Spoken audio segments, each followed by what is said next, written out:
Tube amps generally have low output power ratings, but I've seen those ratings qualified with something like, but those are 2 watts, implying that 1 watt from a tube amp somehow delivers more sound than 1 watt from a solid state amp, and therefore the low power is nothing to worry about. Hogwash! Watts are watts, sort of. At a given frequency, the same AC voltage across the same speaker terminals results in the same sound pressure level, or SPL, from the speaker, whether the voltage is produced by a tube or solid-state amp. Moreover, the usable power is often substantially lower than the power rating for a tube amp. Why? Output transformers, that's why.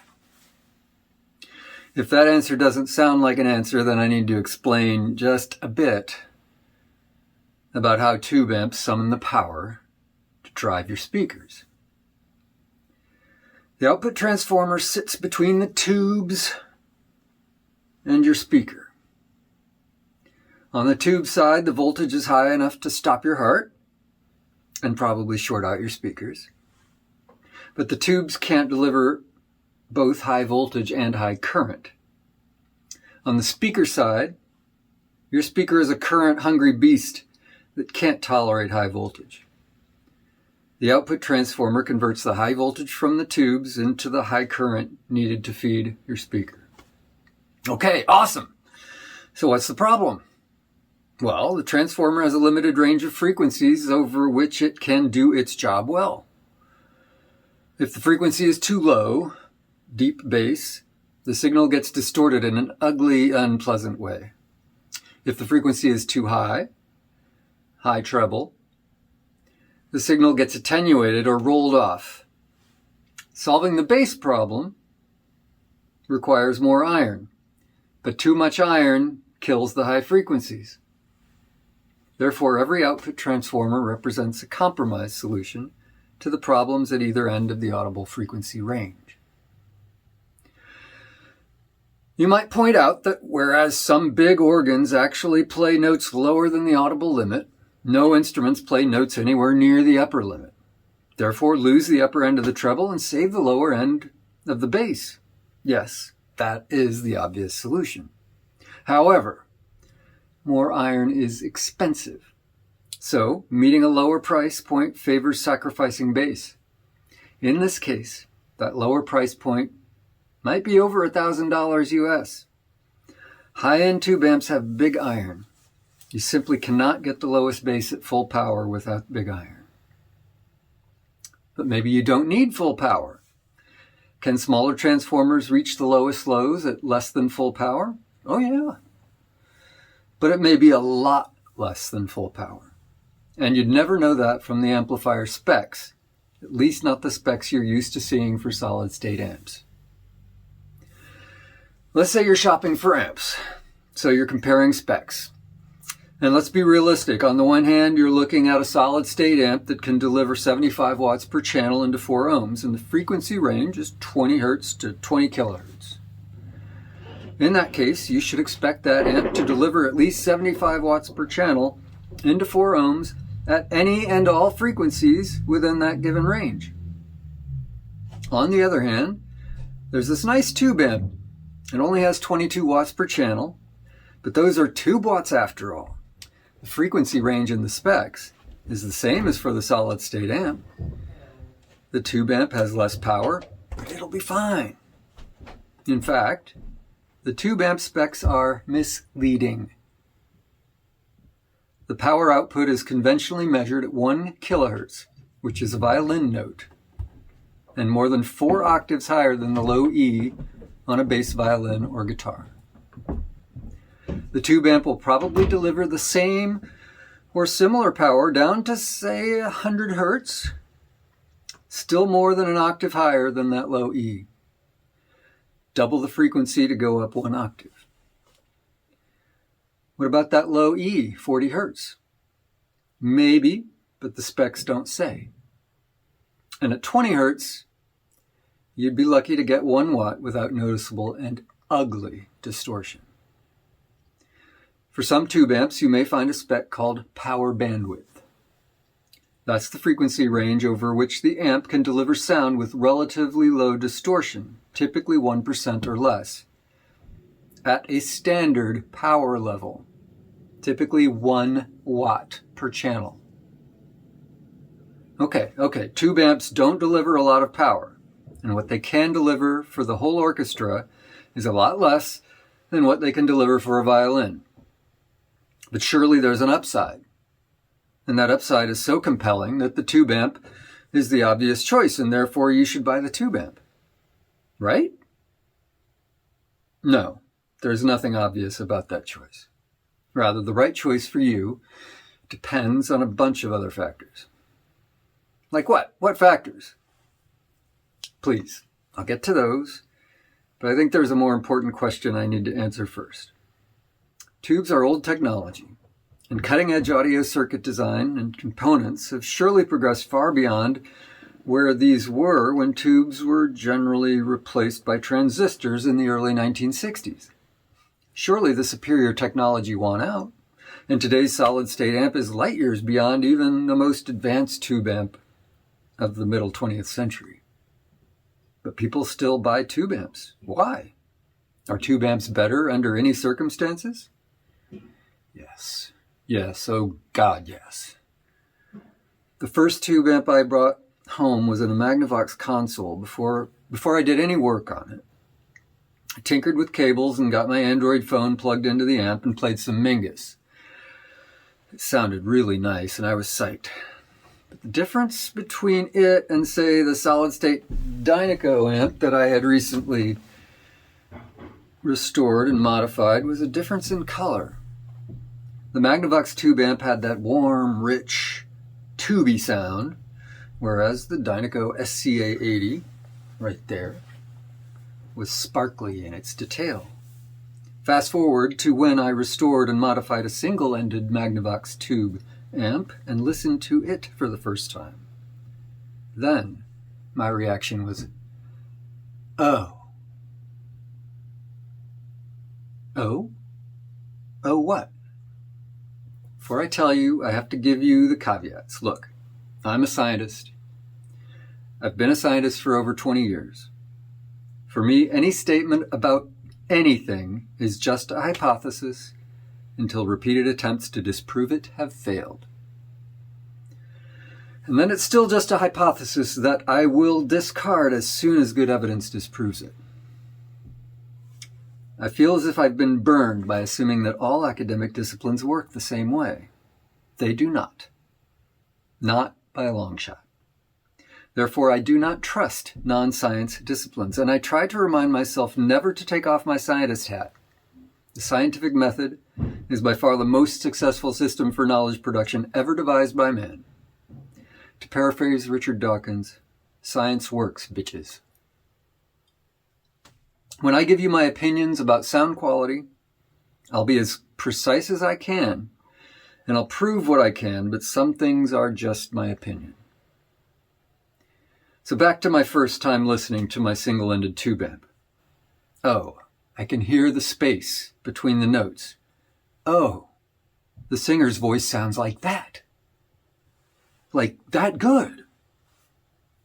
And there's space around him and behind him. And there are spaces between notes. But I still like my solid-state amps. Now, I can explain those factors that I mentioned before. They're best explored as questions.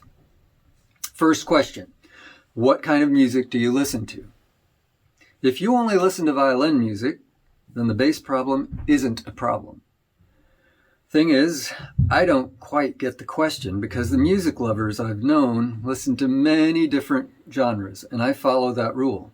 I've had periods of years devoted more to some kinds of music than others. So what I'm most into will probably be different a year or two from now. This question, then, it's not helpful for me. For the moment, let's just say that the answer is loud music with plenty of bass. And by bass, I mean church organ low. So low you can't hear it, but you can feel it in your chest. Second question, what role will this amp play in your life? Will it be the only amp in your only sound system? If so, and given the answer to the first question, I would caution against tube amps unless your speakers are truly special and super sensitive, like Klipsch, Lascalas, or corner horns. These are speakers that can produce over 100 decibels at 1 meter with 1 watt. With these speakers, you may never need a full watt per channel, because 1 watt might make your ears bleed.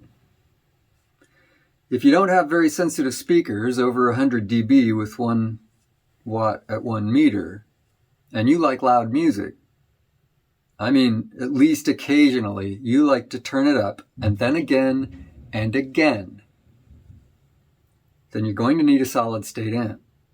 Unless you have unlimited funds, in which case this isn't going to be your only amp in your only system. What about me? I've got a main system in the living room.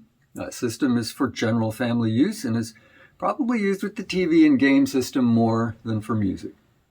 It must, however, play my music at high volume when I want that. Right now, the amplifier is that of a Pioneer SX780, which is supposed to deliver 45 watts per channel into 8 ohms. Either that's not enough or it needs work, because the other day I got the Cars' first album on CD and cranked the volume as louder than I ever have. I haven't had that receiver very long. I enjoyed the music, but it was distorted, and I can't have that.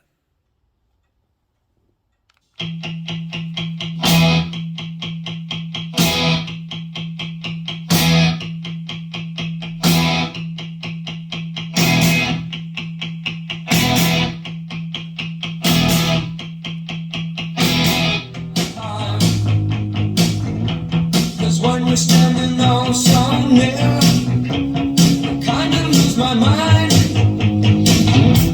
It's not the clothes you got to wear, it's not the ribbons in your hair. I also have systems in my home office, work office, and bedroom.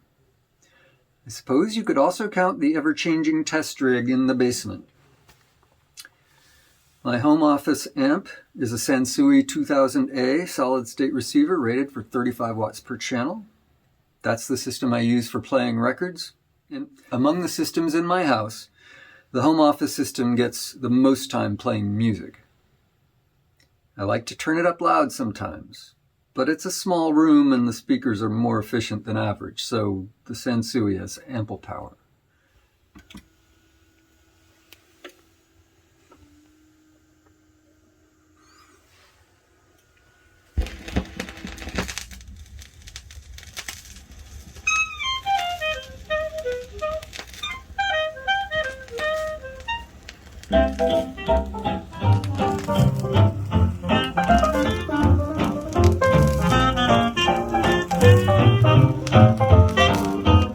Bedroom system gets the least playing time and has the least demanding use. It doesn't even have a dedicated source yet, so I use my phone. The amp is a restored and modified Magnavox tube amp, an Amp 185. So it's a power amp with a preamp consisting of a single dual triode tube and a volume control. It sounds good, but I can't say how good it is until it has a source good enough to discriminate between good and so-so. Father wears his Sunday best. Mother's tired, she needs a rest. The kids are playing up downstairs. Sisters saying in her sleep.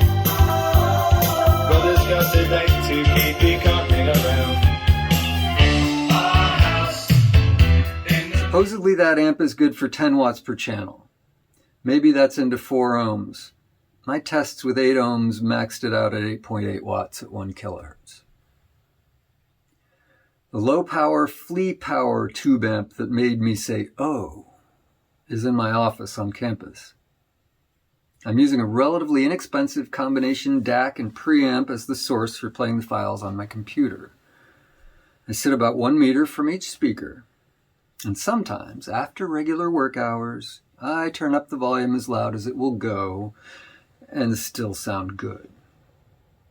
I determined in bench tests that the maximum clean power at 20 Hertz is half a watt per channel. I'm sure I've played it louder than that, and it can probably deliver 1 watt per channel at 40 Hertz and still sound good.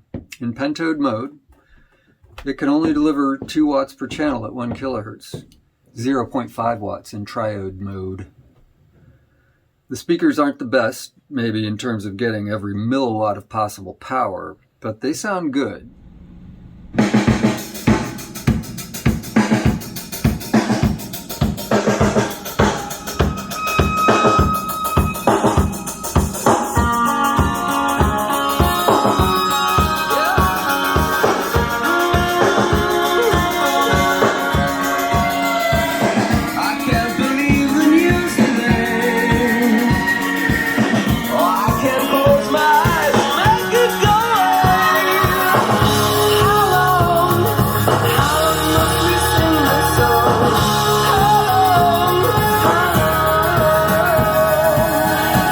I play that system all day, every work day, and I sometimes work long hours. That's my favorite amp right now. But it can't do everything I want an amp to do. It's good in a setting where I need to keep the volume at a moderate level anyway. It wouldn't be a good amp for my living room system. For my friend who has La Scalas, the Flea Power amp will probably play as loudly as he'll ever want. Still, in case it doesn't, he has a solid state amp as backup. I've talked enough. Let's go to the bench so I can demonstrate what I've been talking about. I'm going to show you some testing of this amplifier.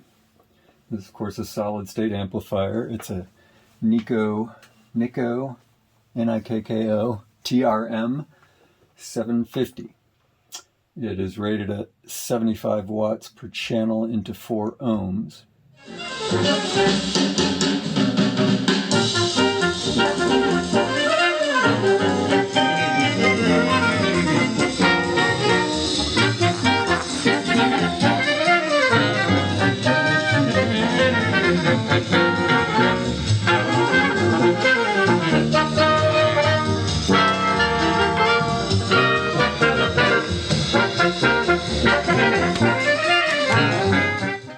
I've got here then a dummy load, which is an old space heater coil, and I've measured with an ohm meter where to tap on here to get 4 ohms and where to get 8 ohms. So right now I've got it at 4 ohms since this amplifier is rated for 4 ohms. It can also do 8 ohms quite well, but doing 4 ohms is less common than for amps to do 8 ohms. They can all do 8 ohms, not all of them can do 4 ohms. I've got here my signal generator, which is just an app on an old Android phone. It's already on, and I've got it set to 1 kilohertz on both channels. I've got that feeding this little Kinter Class D amp, and then the output of the Kinter going into the Nikko amplifier. I wanted to do that for 2 reasons. One, the line level out on the phone isn't high enough for some of the amps that I've tested. And also because the Kinter volume control gives me very fine control on the level of both the input and the output. The Nikko amp has an incremental volume. I'll let you hear that. That's the volume control on the Nikko. And sometimes one increment of volume is more than I want to go. Here's the Fluke scope meter. Channel A is on the right speaker outputs, and channel B is on the left speaker outputs. Actually, first thing I will do is set the level by going here to the input to the amp, clip to ground there, and on the inside I'll clip to the post for the signal in, and that will let me set the input level to a reasonable value for the auxiliary input. Turning the volume up on the Kinter. And there we go. Here's our input signal. The scope here is set to 1 volt per division. And up here we get the RMS voltage, AC voltage, and over here we get the frequency. As you can see, it's right about 1 kilohertz, which is good because that's what I set it to. And I'm going to turn this up to, let's put it at 1 volt RMS because that's a typical line input level. Line input levels vary anywhere from 0.5 volt to 2 volts, depending on the amplifier.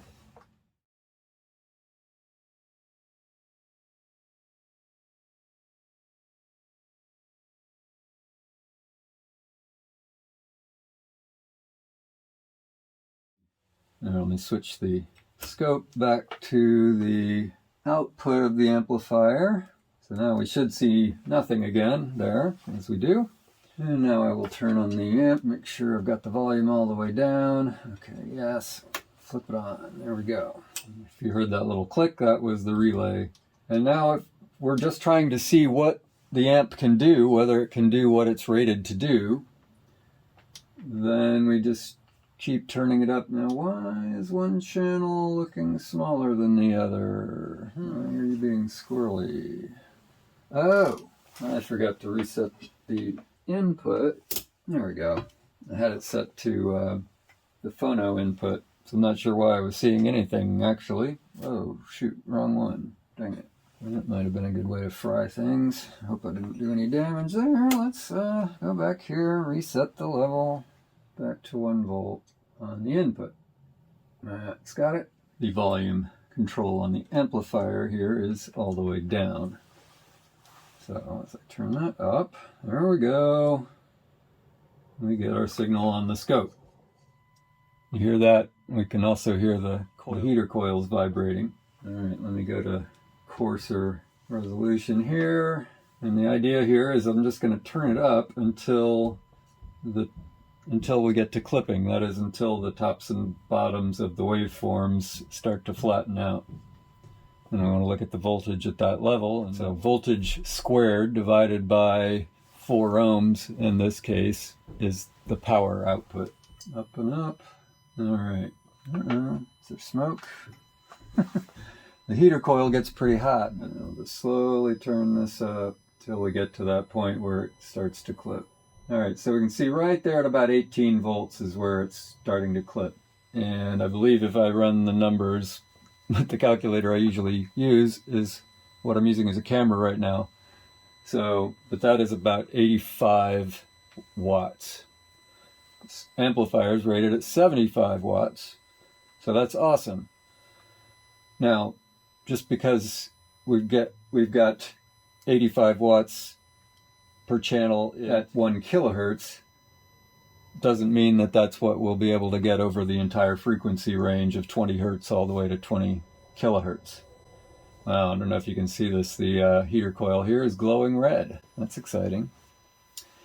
I'm going to go ahead and turn that down a bit now. So let's see. For example, if I have this at 2 volts, 2 squared is 4. 4 divided by 4 is 1, so that's 1 watt. And I can turn this down a little bit. So a lot of tube amps, when they're tested, or even solid state amps, when they're tested for their frequency response and how close they are to dead level over what frequency range, 1 watt is a typical reference power to do that testing.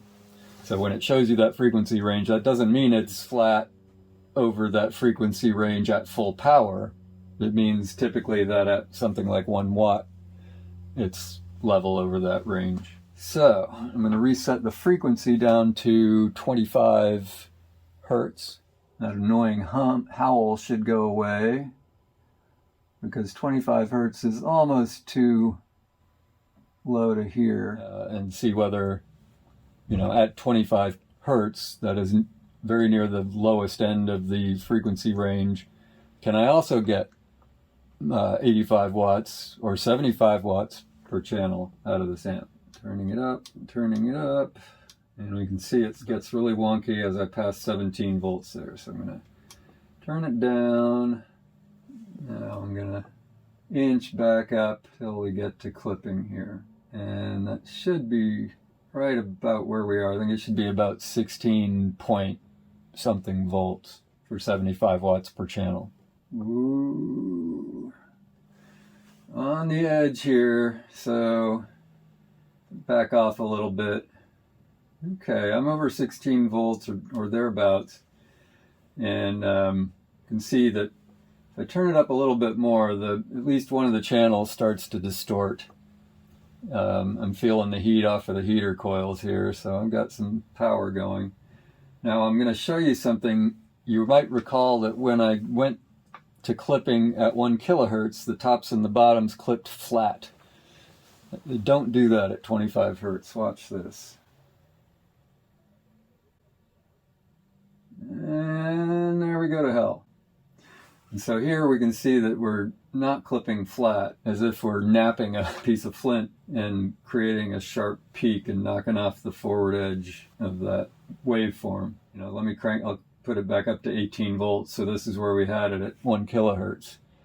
Not the same volume setting necessarily, but the same power output. Let's see how far back down I have to go for the waveform to look good again. Alright, that's not bad. So we're a little over 16 volts. That's just about right. That's just about 75 watts per channel that we've got there, and the waveform seems to be behaving itself again now. Now I'm going to step up through the frequency range and show you how the power output changes as a function of the frequency. Alright, well, let's go with 16 or whatever it's going to be. So now look at this. We've gone, whereas we were at 16 volts at 20 hertz, when I turn it up to 40, now I'm up just over 17 volts. It's a bit distorted, as we might expect. It's now putting out more power than it's rated at. So, not too surprising that it's distorting a little bit. I want to show you how flat or not the frequency response of the amplifier is, but I also don't want to be right at the edge. So I'm going to go down to 10 watts, which is about 6.3 volts RMS. All right, so we're at 40 hertz, 6.13 volts RMS. Let's go back, take it all the way down to 20 hertz. If it's perfectly flat all the way across the frequency range, then this number 6.14 shouldn't change when I change the frequency. 10 watts is a lot louder than anybody's generally going to be listening to on a regular basis. From 6.13, now we're down to 5.63. So there's a bit of roll off at the low end of the range. Organ, I think the biggest organs go down to 16 hertz, and while you don't really hear it, you feel it in your chest. Doubling. So what I'm going to do is go up an octave at a time from 50. Here at 50 hertz, it's higher than it was at 40, 6.3 as opposed to 6.13. So every time I double the frequency, I go up an octave. Voltage RMS is 6.6. Go to 200. Voltage has gone up here. We're at 6.76 or 6.8. Double it again, go up to 400. Now we're a little bit over 6.8, but not much. And let's go to 800. Seems to be behaving itself. We're at 6.75, which is from 800 I'll go to 1,000. So generally our test frequency. All right, so now we're at 6.7 volts RMS. Here, let's go to 2,000. The output level's dipped a little bit. It's down to 6.54. Now we're at 6.48. Let's go from 4 to 8 kilohertz. It's at 6.64. 10 kilohertz. Now the higher harmonics of things are going to still be relevant at this frequency. 6.8. So it's gone up. Mode. I'm going to go from 10 straight to 20, and that I won't be able to hear. Now the voltage has jumped up quite a bit, up to 9.6 volts RMS. Go back down to 10, and then we'll inch our way back up. All right, back down at 10, we're at 6.8 volts. Let's go to 12. All right, 12 at 7.1. I'm going up to 14 kilohertz. It's just about as high as I can hear. Now we're at 7.5 volts. Let's go up to 16. And now we're almost up to 8 volts. So that's 16 kilohertz, 18. Totally can't hear that. Now we're at 8.7, so all right, 21 it'll do. Now we're a bit over 10 volts. So there we go. We've shown that, say between around 100 hertz and 10 kilohertz, the response of this amplifier is pretty flat. Up above 10 kilohertz, the level starts to climb a bit, and climbs quite a bit. By the time it gets to 20 kilohertz,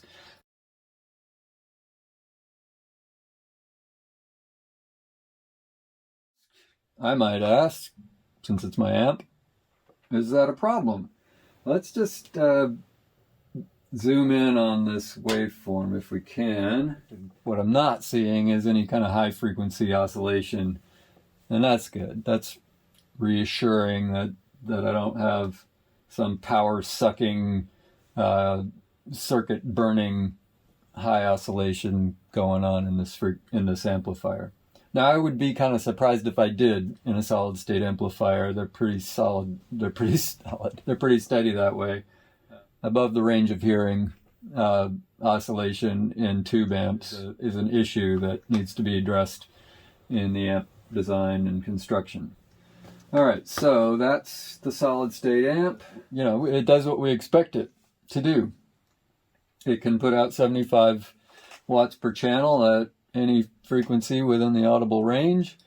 It's not absolutely flat response all the way through that audible range, but it's between about 100 and 10K, it's pretty flat. It does tend to have the sort of bright upper range. I don't know if that's necessarily a bad thing. Maybe for somebody my age, that's a really good thing. Maybe it makes, say a triangle ting or a hi-hat have the more of the sparkle that it would have when I was younger. Here's what I want you all to do for me.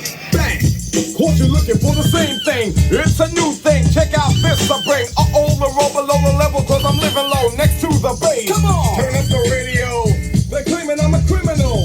But now I wonder how some people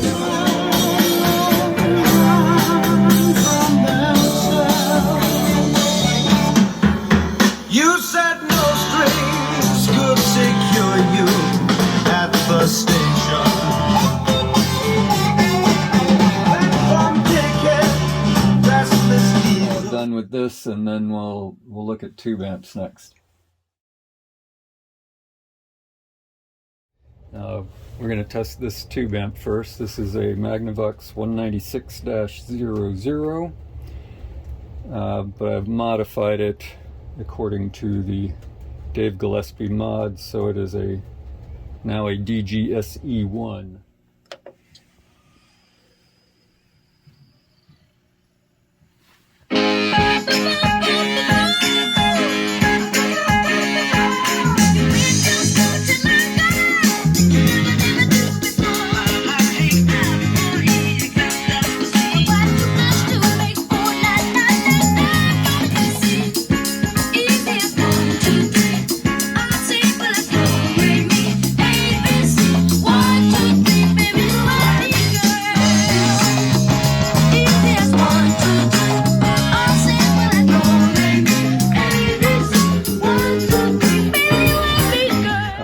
Got this set up here, so there's another amp over here that we'll test also. That's the jukebox amp, the AMI RAW R2620.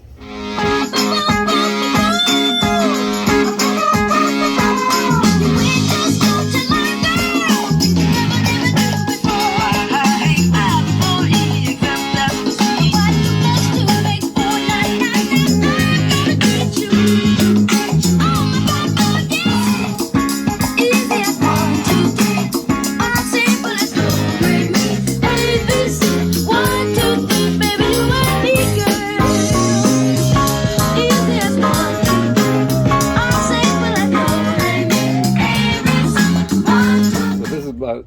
maybe 3 watts per channel, maybe 4, we'll see. And the jukebox amp is more like 20 watts per channel. Down here I've got this Fisher preamp, and the output from the Fisher preamp is going, in this case, to the Magnavox or the DGSE1, and the outputs of the DGSE1 are going to this speaker control box here, but I've got it reversed so that I've got the amp outputs going into what are usually the speaker outputs, and then I've got what's usually the input for the speaker box going to speakers. What's usually the input for the speaker switch box would be going to speakers. Now it's going to my dummy load, which is sort of dangling off the back there. I've got my signal generator. I've got it plugged straight into this preamp rather than the Kinter. The preamp doesn't, its output level is not astounding, so we'll see how that goes. We may need turn on the preamp, turn on the tube amp, making sure that the speaker switch is switched to number 2, which is this one. So we don't want a tube amp on without it having a load on the outputs, because bad things can happen. Got the volume on the preamp all the way down, so we shouldn't see any output here. I've already got the probes hooked up back there. I think the amp is warmed up enough that we should see something as I turn up the volume on the preamp. Should see something on as I turn up the volume on the preamp, and no, I don't.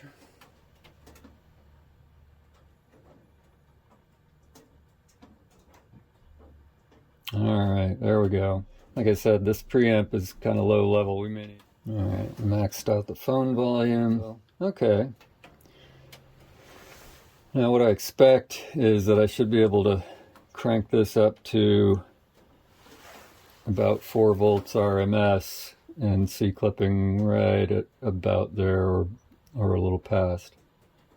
Starting to hear the howl on the heater coil. Here we go, up, up, up. And that's over 4 volts, and you can see the waveform's a little wonky. I'll turn it back down to show you what I mean. You want to look at and see how sharp both the upper and lower parts of the waveform are. And then as I turn it up, do they stay that way? Start to see a little bit of lopsidedness there. So you can see that the upper waveform, at least on one of the channels, is rounded a bit, but we're over 4 watts per channel right now, so see what we get as a... Okay, now we're full on clipping. And you can see that the clipping here looks a bit different than it did on the solid state amp. One of the features of a tube amp is that the clipping is softer, and that before full clipping you get distortion of the waveform. I'm over 4 watts per channel right now. I would not say that this amp is capable of doing this output because the waveform doesn't look right. So you can see as I go from 3.5, I can start to see maybe a bit of asymmetry in that waveform. Certainly as I get up above 4 volts here, but you can see that the waveform's looking kind of wonky here above 4 volts, and I can crank it up a bit higher and we can see what happens, and it's a different sort of clipping. And I'm going to take it down to 100 hertz and I expect it to be reasonably well behaved down at 100 hertz, but I'd be surprised if it's particularly well behaved anything below that. It'd be nice to know how much wattage can I get out of it and still get all the way down to 20 hertz. And commenced turning up the volume on the preamp. Let's back out there. Okay, looking pretty good. Not looking perfect though. You can see the waveform is distorted a bit. Notice the difference. Right here it's still pretty good. So you can start to see a bit of distortion in the upper part of the waveform.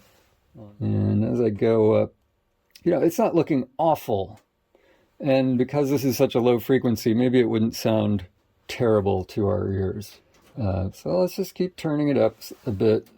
You can see that we're getting more and more distorted in the waveform. And one of the interesting things is often we see with tube amps is that the distortion on the waveform is not symmetric. It's the lower part of the waveform looks pretty good. The upper part is getting kind of bent inwards. Well, let's see what happens as I go. So, yeah. So as I get up to 4 watts, which is about where I'm at right now, the waveform now starts to look just awful. That might not sound so bad. It's a low note. It's kind of hard to hear low notes anyway. But really, I'd probably want to back off to there to really think of that as nice sound. Let's see what happens, though, as I go even lower. Well, let's go to 40. 40 hertz. Ooh, look at that. That's awful. Let me get it in phase. That is the low frequency iron problem. These are little bitty transformers, and they saturate at these low frequencies, and that amount of iron can't handle that much power at that low frequency. So I have to turn it down quite a bit to get a decent looking waveform at 40 hertz, and I'm still not really there. And as I get lower, it's not so bad. So now we're at about 0.77 volts here, RMS, and the waveform looks decent. What I will tell you is that I'm pretty sure that's a perfectly listenable level right there. Right now the volume knob on the preamp, you can see is pointing straight up. That's and the phone here doesn't put out a great line level, but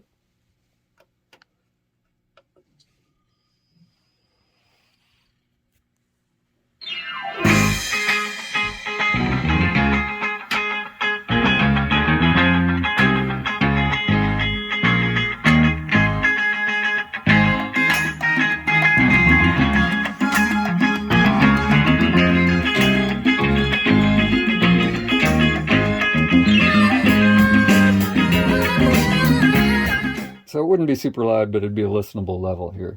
So I'm going to go all the way down to 20 hertz and see what we can get there. Okay, now we're at 20 hertz, 165 millivolts RMS.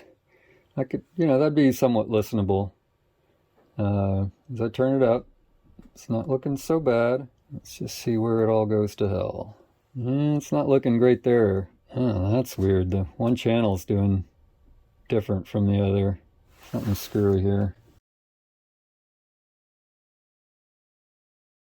Let me try just starting the signal again. Not sure what's happened there. That's weird. Hope I didn't fry something.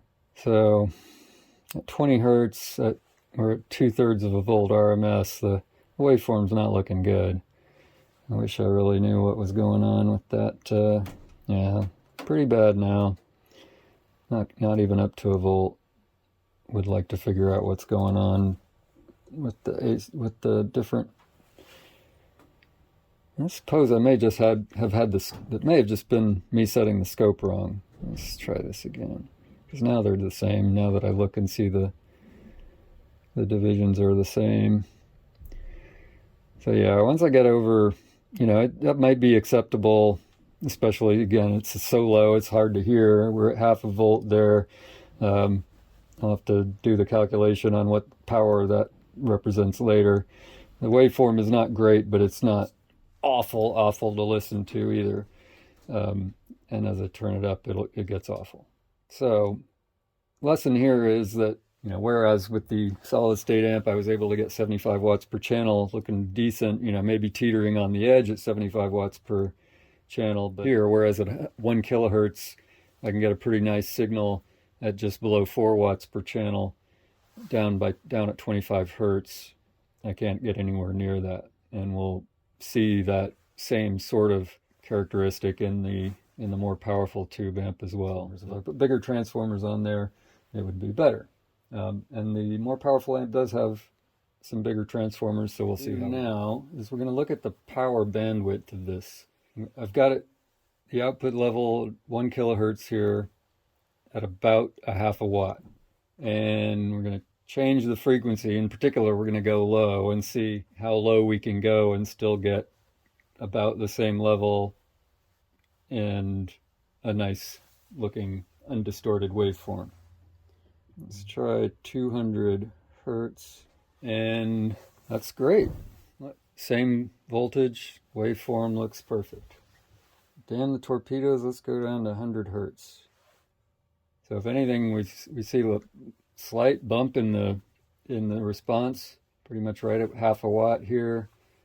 Beautiful symmetric waveform. You know, maybe not absolutely perfect, but pretty good. Right, let's go down to 80, and look, there's actually a bit of a bump in the output. Let's go down to 60, and it's looking decent. Look at the level's gone up a bit. Ooh, I'm going to 50 before I get down to 40, because yeah, I can see at 50 it's starting to break up a bit. I think what I will do actually is just turn it down a little bit, because it's above half a watt now. If I can get it back down to more like half a watt. All right, that's about half a watt. And got a bit of distortion there. Not looking awful though. Let's go ahead and go down to 40 hertz. Yeah, that's not so awesome, but so we can see that we've got a bit of an issue with the output is tending to go up as we get to the lower frequencies. It's just not looking great. And here we're still below a half a watt, and you know, it doesn't look too awfully terrible, but I'd say that's probably more than 1% distortion. And so turn it up above half a watt, it's starting to go to hell. Don't want to listen to that. So I'd say that at half a watt, 50 hertz is acceptable. Let's just try 45 hertz, because the saturation can be a relatively sharp elbow in the response. So we're at 45 hertz. That's up a little bit, slightly above half a watt, not looking great. And 45-50 hertz is about our bottom here on a half a watt level. Let's try the high end now. Let's actually go to 1 kilohertz, sort of reset, because we had to turn down the volume a little bit in order to keep it below half a watt when we went low. So we kind of had to cheat in order to get a decent result at that low frequency. All right, that's about half a watt, a little bit below 1 kilohertz. So let's see what happens when I get up to 10 kilohertz. 10 kilohertz is around where the solid state amp output level started to go up. I hear screeching, maybe you do too. And we can actually see that it's rolled off a little bit. We were at 1.37 volts down at 1 kilohertz, and up here at 10 kilohertz. It's just ever so slightly lower, but looking good, that's for sure. And then we expect that. Now, the counterpart to low frequency distortion is high frequency attenuation, which essentially is what we're seeing. We're seeing a slight attenuation, that is a slight decrease in magnitude of the waveform as we go up into higher frequencies. Let's just jump up to 20 kilohertz and see what happens. See, yes, it's rolled off, attenuated down to 1.22 volts, wattage that is, but we've dropped below half a watt. And so tube amps do have this reputation for sounding warm. And what are we seeing? We're seeing that at low frequencies, the output levels boosted a bit. The high frequency output levels are attenuated. That would tend to produce a warmer sounding amplifier, one with a little bit bigger bass and not so detailed in the highs. What's the point?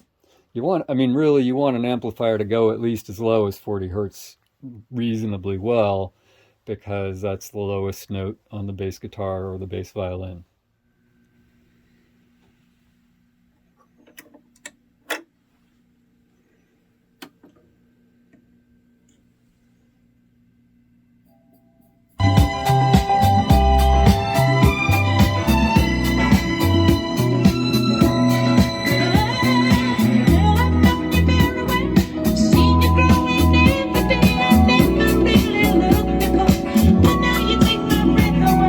Suddenly you're in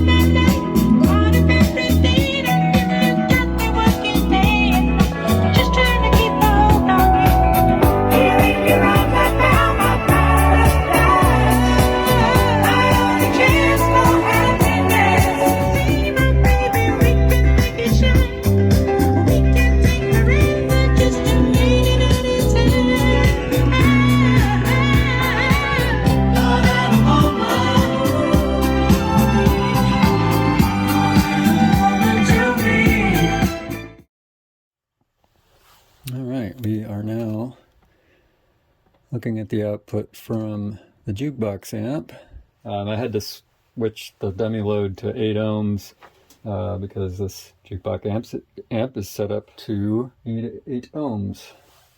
It can do 4 ohms, I believe, if the wiring is right, but it's not set up to do that right now. Let's start turning it up and see what we get. So it's at 1 kilohertz into 8 ohms. So let's just commence to crank on the volume and see what we can get. So 1 watt with 8 ohms is going to be about 3-ish volts, a little bit less. So that's about 1 watt. So let's keep turning it up. Let's see, before we had 4 watts max on the little amp. Let's see, 4 times 8 is 32, square root of 32 is... Let's crank up to a little below 7 volts. There's almost 9 volts. The waveforms are not the same size. That's not awesome. Didn't notice whether that was a problem down low. If we want to see if they're the same size, then we do want to put them right on top of one another. A channel here is bigger. Don't think there's an actual balance control. The preamp does have balance control.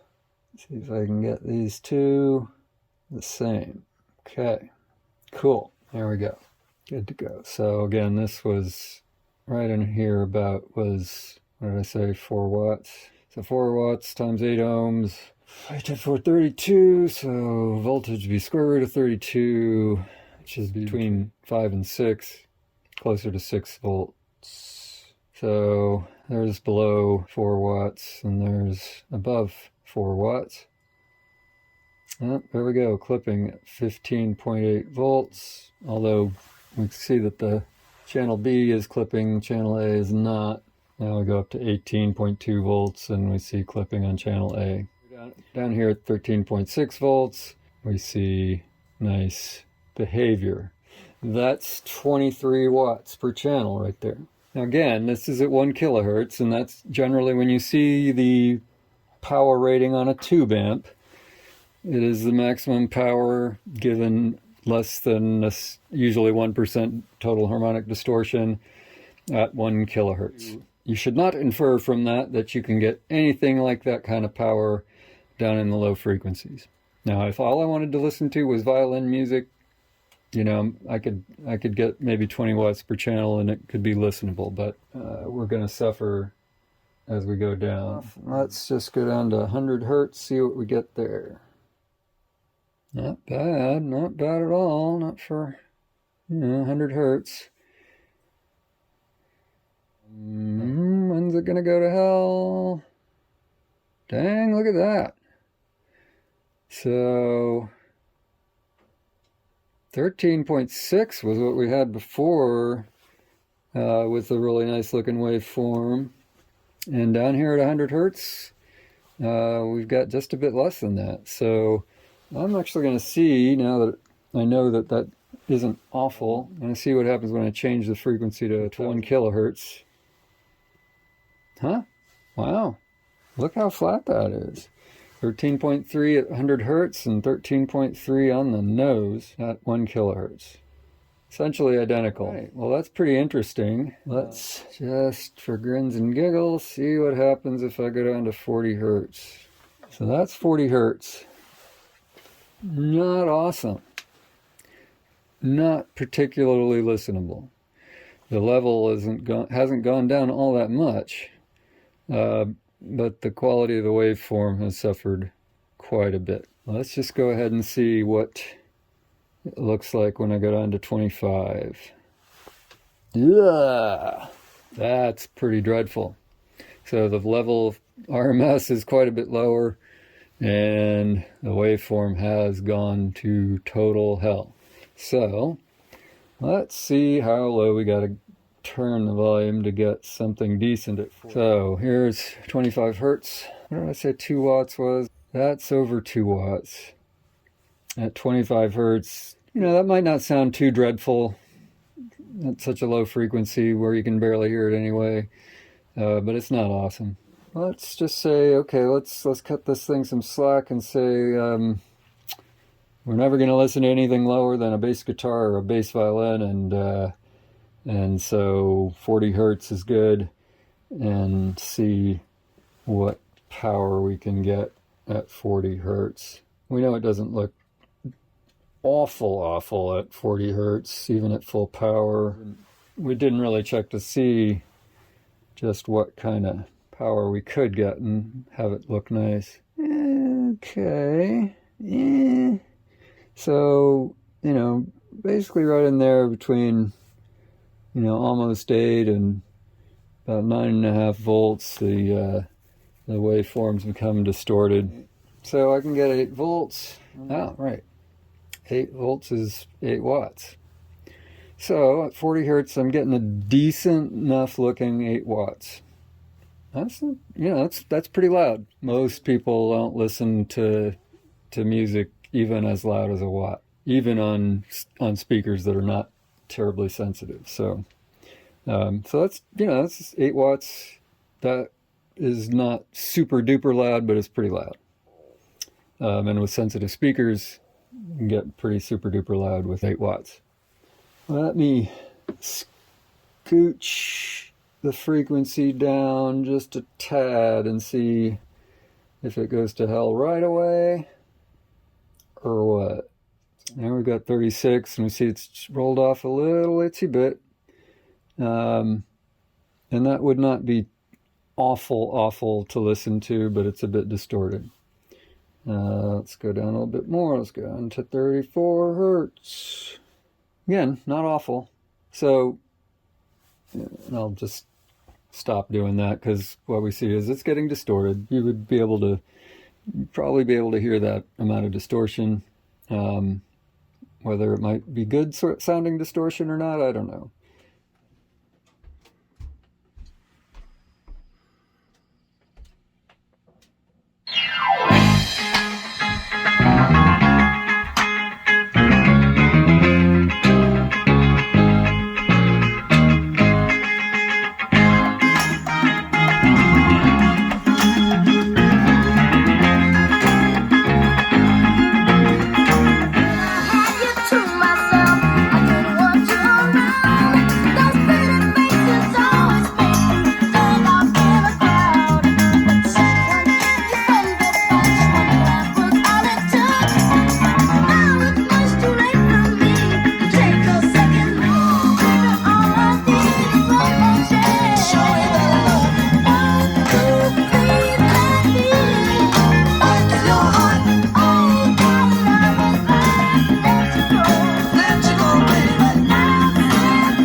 Back to 40 hertz so we can remind ourselves what the voltage was there.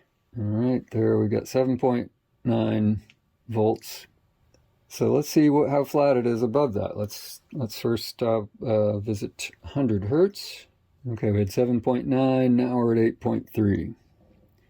This is rolled off at the lower frequencies. As we go up to 100 hertz, we're up over 8 watts. But also remember that when we looked before at full power, it was pretty flat between 100 hertz and 1 kilohertz. So let's just go ahead and jump to 1 kilohertz. So that's pretty flat. It looks like it's crept up just a bit. There's a hint of roll off at 100 hertz, but just barely. I mean, we're picking nits to say they're different.